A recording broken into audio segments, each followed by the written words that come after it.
Student, आज हम research methodology में कोडिंग के बारे में जानेंगे।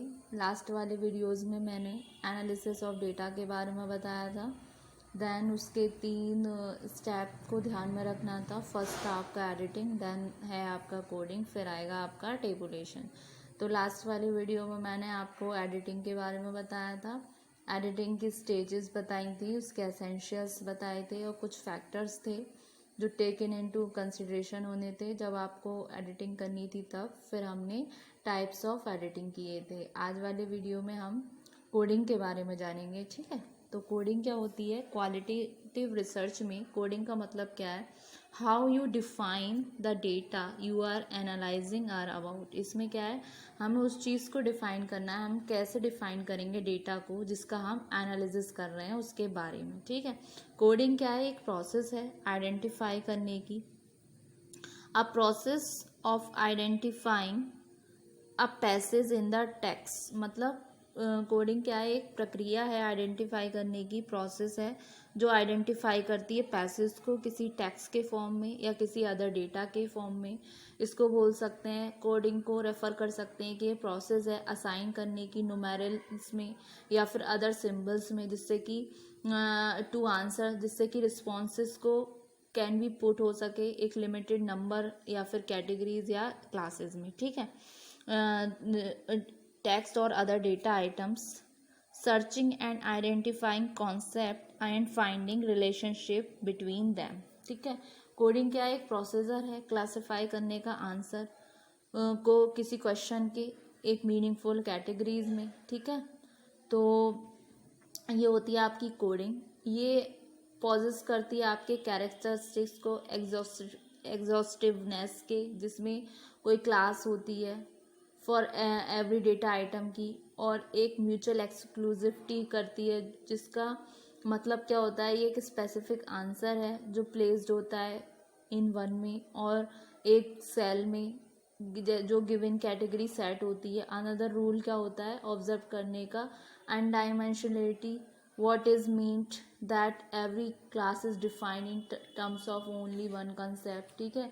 कोडिंग में इन्वॉल्व होते हैं बेसिकली 2 स्टेप्स होते हैं, जिसमें फर्स्ट स्टेप आता है स्पेसिफाई करते हैं हम डिफरेंट कैटेगरीज को, जैसा कि मैंने अभी बताया था। कैटेगरी को डिफाइन करते हैं कि किसके बारे में हम एनालाइज कर रहे हैं। फिर कैटेगरी को या एनालिसिस को, जिसमें रिस्पॉन्सेस को भी क्लासिफाइड किया जाता है, रिस्पॉन्सेस को भी क्लासिफाइड किया जाता है। फिर सेकंड स्टेप होता है एलोकेट करते हैं हम इंडिविजुअल के आंसर को डिफरेंट कैटेगरीज में। कोडिंग जो है नेसेसरी है एफिशिएंट एनालिसिस के लिए, ठीक है। तो जो जितने भी टाइम पे क्वेश्चनेयर होली या पार्टली होते हैं वो प्री कोडेड होते हैं। इसमें कंटेन होता है आपका न्यूमेरिक कोड, जिससे कि ईच ऑफ द रिस्पॉन्स होता है रेस्पोंडेंट्स का, वो कैटेगराइज होता है, ठीक है।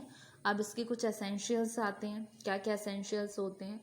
तो मेन एसेंशियल 5 हैं। फर्स्ट आता है appropriate to the research problem. इसमें क्या है, जो नंबर ऑफ कैटेगरीज जो होता है वो शुड बी रीजनेबल होना चाहिए। जनरली 3 to 5 कैटेगरीज होती हैं जो कंसीडर्ड रीजनेबल होती हैं। इसमें जैसे एग्जाम्पल के लिए कैटेगराइजेशन हो गया रेस्पोंडेंट का on the basis of age के फैक्टर पे हमने उनको कैटेगराइज कर लिया कि मतलब यंग जनरेशन इसके बारे में ये व्यू रख रही है, उससे थोड़े बड़े ये, फिर जो आपकी टीनेजर्स हैं उनका अलग, मतलब एक तरीके से पूरा एज ग्रुप के हिसाब से हमने कैटेगराइज कर लिया, जिसमें आपके अंडर 20 ईयर्स आ गए, फिर 20 to 29 आ गए, 30 to 39 ईयर्स के आ गए।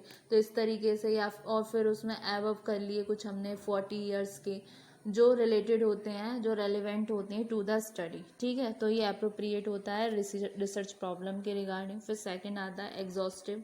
एग्जॉस्टिव में क्या आएगा, जो रूल होता है एग्जॉस्टिवनेस का, वो ये स्टेट्स करता है कि एक कैटेगरी होनी चाहिए किसी भी आइटम के लिए। फॉर एग्जाम्पल के लिए एक क्वेश्चन होता है क्वेश्चननेयर में, what is your favourite form of entertainment. जैसे कि हमने एक क्वेश्चन किया कि आपका कौन सा फेवरेट फॉर्म है एंटरटेनमेंट का, उसमें हमने ऑप्शन दे दिए, जैसे कि मूवीज़ हो गया, हमें मूवी देखना पसंद है, स्किपिंग, रोप स्किपिंग है या किसी भी तरीके की कूद, बोटिंग, हम नाव चला रहे हैं, वॉचिंग टीवी को हम देख रहे हैं। तो इस तरीके से तो हर क्वेश्चन का क्या है, एक सेपरेट नंबर है, एक सेपरेट नंबर है जो असाइन किया गया है, ठीक है।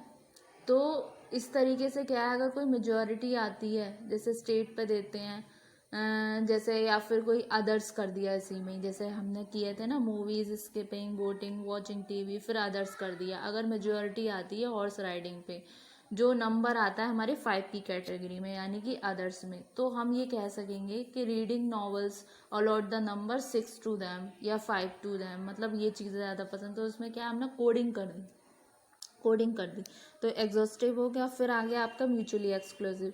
ये एक ऑक्यूपेशन है सर्वे में जो क्लासिफाई करता है रेस्पोंडेंट को कि मूवी में भी प्रोफेशनल है, मैनेजरियल है, सेल्स हैं, क्लैरिकल हैं, ऑपरेटिव हैं, अनएम्प्लॉयड हैं। क्योंकि कुछ रेस्पोंडेंट जो हैं ये सोचेंगे कि being in more than one of them group, जो एक पर्सन है वो व्यू करता है सेलिंग को एज अ प्रोफेशन, वो अपना टाइम स्पेंड करता है अपने टाइम का सुपरवाइज करने में औरों को, दूसरों को, तो वो फील करता है कि वो फिट हो रहा है अंदर 3 ऑफ द दीज कैटेगरीज में, जैसे कि से प्रोफेशनल, मैनेजरियल और सेल। तो one of the functions of operational definition is to provide categories. तो इस तरीके से क्या है, म्यूचुअली एक्सक्लूसिव है। फिर आता है आपका सिंगल डायमेंशन। इसमें क्या है, जो एवरी क्लास होता है कैटेगरी में वो डिफाइंड है in terms of one concept में। सपोज कर लीजिए एक रेस्पोंडेंट है जो दोनों है, मतलब सेल्समैन भी है, अनएम्प्लॉयड भी है। तो सेल्समैन लेवल एक्सप्रेस करता है कॉन्सेप्ट को, एक ऑक्यूपेशनल टाइप को, लेकिन जो रिस्पॉन्स है अनएम्प्लॉयड का वो एक अनदर डायमेंशन हो गया। तो कोडिंग को ग्रेटली सिंप्लीफाइड किया जाता है। If pre coded questionnaires are use, तो इनोमरस टाइम जो है वो सेव हो जाता है। When the possible answer anticipated होते हैं, अलॉट करते हैं extra numbers when new category emerges. Coding क्या है, एक लेबोरियस टास्क है प्रॉब्लम के रिगार्डिंग। जो प्रॉब्लम होती है वो कैप्ट की जाती है मिनिमम में, अगर प्रिपरेशन फॉर कोडिंग के लिए मेड हो रही है, प्रायर करने के लिए एडमिनिस्ट्रेटिव द क्वेश्चन है या फिर आपका इंटरव्यू शेड्यूल, ठीक है। तो ये क्या है, सिंगल डायमेंशन। फिर आ जाता है आपका कोड शीट्स। कोड शीट्स में क्या आ गई, वो इंस्ट्रक्ट करता है कोडर्स को कि how to handle each question. ये कोड शीट इंस्ट्रक्ट करता है कोडर्स को कि उनको कैसे हैंडल करना है ईच क्वेश्चन को, ठीक है। तो कोड्स क्या होते हैं, डिफाइंड होते हैं। एक लिस्ट होती है जिसमें ऑल टाइप्स ऑफ रिस्पॉन्सेज जो असाइंड होते हैं ईच कोड को, तो ये मेड होता है, ये बनाया जाता है कोड शीट में। तो कोड शीट में कंसिस्ट होते हैं कुछ एलिमेंट्स। इसमें आपके हेडिंग्स आ गए।